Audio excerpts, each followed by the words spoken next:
आज विश्व doctors day है। इस अवसर पर डॉक्टरों ने केक काट कर खुशियां मनाई और लोगों को बधाइयां दी। जी हाँ, गोरखपुर में भी आज डॉक्टर्स डे के अवसर पर डॉक्टरों ने सिनर्जी कैंसर एवं रिसर्च सेंटर में केक काट कर खुशियाँ मनाई और डॉक्टर्स एवं सर्व समाज और पीड़ितों को साथ ही मरीजों को बधाई एवं शुभकामनाएं दी। रिसर्च सेंटर के डायरेक्टर आलोक तिवारी ने यूपी न्यूज़ 18 पर बातचीत में कहा कि आज का दिन हम सभी डॉक्टरों के लिए एक बहुत ही महत्वपूर्ण दिन है। हमारा प्रयास रहता है कि हम हर डॉक्टर्स डे पर एक दूसरे को बधाइयाँ और शुभकामनाएं दें और खुशियाँ मनाएं। हालांकि हमारा लक्ष्य मरीजों की सेवा करना और उन्हें बेहतर इलाज उपलब्ध कराना है। आइए जानते हैं इस रिसर्च सेंटर के डॉक्टर आलोक तिवारी ने यूपी न्यूज़ 18 पर क्या कहा। आज नेशनल डॉक्टर्स डे है। इस वक्त हम बैठे हैं सिनर्जी कैंसर रिसर्च सेंटर में। हमारे साथ हैं डॉक्टर आलोक तिवारी जी। आइए बात करते हैं उनसे इस डॉक्टर डे पर किस तरह से इन लोगों ने सेलिब्रेट किया है और क्या है इसका महत्व। डॉक्टर साहब, सबसे पहले तो आपका यूपी न्यूज़ 18 पर स्वागत है। धन्यवाद। किस तरह से आज डॉक्टर्स डे है, हर जगह सेलिब्रेशन हो रहा है। डॉक्टर्स एक तरह से कहा जाए तो भगवान स्वरूप इस धरती पर है, क्या कहेंगे? देखिए, डॉक्टर्स डे की जो प्रेरणा हमें मिलती है, जो हमारे परम पूज्य डॉक्टर विधान चंद्र राय जी के जन्मदिवस के उपलक्ष्य में मनाते हैं, जिनका खुद का मुख्य उद्देश्य था एक समाज सेवा करना, लोगों के बीच में जाके उनके दुख दर्द को दूर करना। तो उनसे प्रेरणा लेते हुए हम लोगों का भी मूल उद्देश्य यही है कि हम जितने से जितने अधिक कैंसर के मरीजों की सेवा कर सकें, उनको समुचित इलाज उपलब्ध करा सकें इस शहर में। और इसके साथ साथ ये दिन हमारे लिए रहता है कि हम अपने साथ सहकर्मियों, कर्मचारियों और अन्य डॉक्टरों के साथ भी एक उनके साथ संवाद स्थापित कर पाएँ। तो उसी दिशा में हम लोगों ने आज सारी चीज़ें की हैं। लेकिन मूल उद्देश्य सारे का था कि हम बेहतर कैंसर सुविधाओं को कैसे इस शहर में और बढ़ा सकें और कैसे और प्रेरणा लेके हम उस दिशा में आगे बढ़ें। सर, हर साल ये कैंसर क्या नाम है डॉक्टर्स डे मनाया जाता है। इसका मूल उद्देश्य जिस तरह से आपने बताया, उसके हिसाब से देखा जाए तो आजकल प्रतिस्पर्धा की इस दौड़ में और अधिक से अधिक आय के उसमें जो है लोगों ने अपनी जो मूलभूत वो है वो डॉक्टर के पेशे को उसको कहीं ना कहीं भूलना शुरू कर दिया है। किस तरह से आप इसको देखते हैं और आप लोग जो एक आपकी संस्था है, चूँकि आप इसका नाम भी रिसर्च सेंटर है और केयर यूनिट है, उसको देखते हुए किस तरह से आप लोग आगे काम करेंगे और क्या प्लान आपका होगा?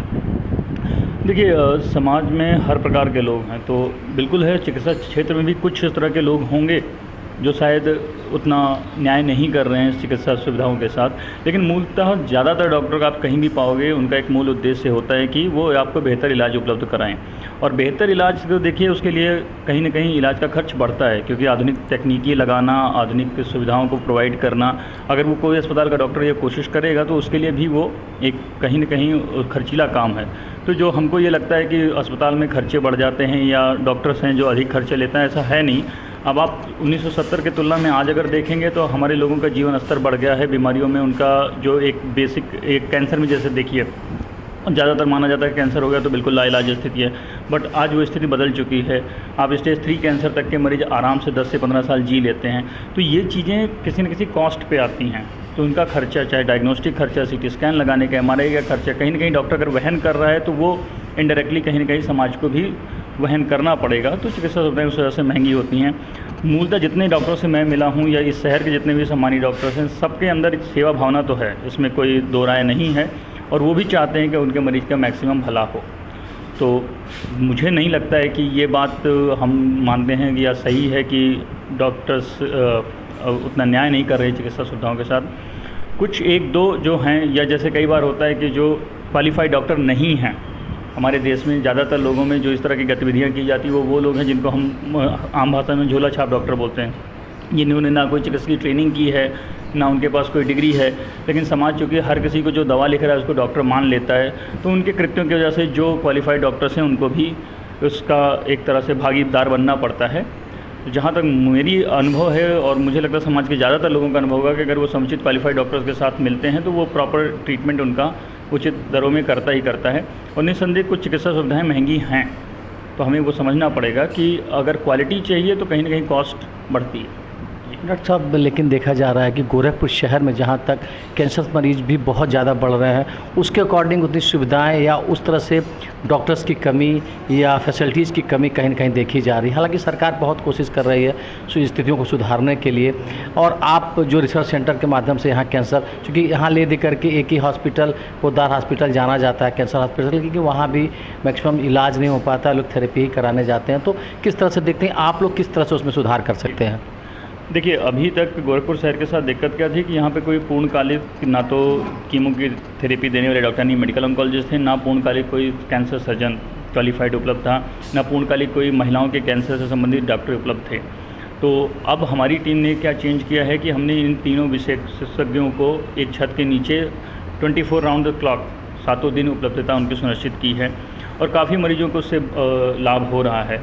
हम लोगों को यहाँ पर जो सबसे कॉमन कैंसर्स में अगर आप देखिए, चाहे ब्रेस्ट के कैंसर है यानी छाती का कैंसर, महिलाओं के बच्चेदानी के मुंह का कैंसर हुआ, ओरल कैंसर यानी नाक कान गले के कैंसर हुए, या फिर हमारे पेट की बड़ी आंतों के कैंसर, पित्त की थैली के कैंसर, इनके मरीज काफ़ी बहुतायत संख्या में आते हैं। और सरकारी प्रयासों में भी कितना भी प्रयास किया जाए, क्योंकि मरीजों की संख्या इतनी ज़्यादा है कि कैंसर में जब आपका एक लंबा वेटिंग पीरियड बढ़ जाता है तो आपकी जो बीमारी स्टेज 1 में है वो स्टेज 2, 3 में आगे चली जाती है, कई बार लाइलाज हो जाती है। तो इस स्थिति में हमें इस संस्थान के माध्यम से हम एक और मौका उनको देते हैं कि जहाँ पर कहीं भी उनकी वेटिंग लिस्ट अगर ज़्यादा होती तो काफ़ी मरीज़ टाटा से या एम्स से भी हमारे पास आते हैं कि समय रहते जो अपना इलाज करा पाएँ। साथ ही साथ हमने यहाँ की जो आर्थिक स्थिति को ध्यान में रखते हुए कोशिश की है कि उनका इलाज बहुत खर्चीला ना हो। अगर आप दिल्ली या मुंबई से देखें तो उनसे लगभग 1/5 यानी लगभग 20% दरों पर यहाँ पे इलाज हो जाता है। आयुष्मान हम लोगों ने लिया, मुख्यमंत्री राहत कोष और प्रधानमंत्री राहत कोष भी संभवतः हम लोग बहुत जल्दी शुरू कर पाएंगे। तो आर्थिक स्थितियों को देखते हुए जो स्टैंडर्ड ऑफ केयर देना चाहिए कैंसर में, वो हम लोग पूरी तरह प्रयास कर रहे हैं कि हम यहाँ पर दे पाएँ। तो आप देख सकते हैं थे डॉक्टर आलोक तिवारी, जो कैंसर हॉस्पिटल्स जो यहाँ सिनर्जी कैंसर हॉस्पिटल है उसके डायरेक्टर भी हैं। इनका साफ कहना है कि अब गोरखपुर के मरीजों को बाहर बहुत ज़्यादा जाने और दौड़ने की आवश्यकता नहीं है, एक छत के नीचे उन्हें इलाज मिलेगा और सारी सुविधाएं मिलेंगी। तो इस तरह से इस कैंसर हॉस्पिटल से, इस सिनर्जी कैंसर हॉस्पिटल का जो एम है वो कहीं ना कहीं इस गोरखपुर शहर के मरीजों के लिए, कैंसर मरीजों के लिए एक वरदान साबित होने वाला है। यूपी न्यूज़ 18 के लिए प्रमोद पाल, गोरखपुर।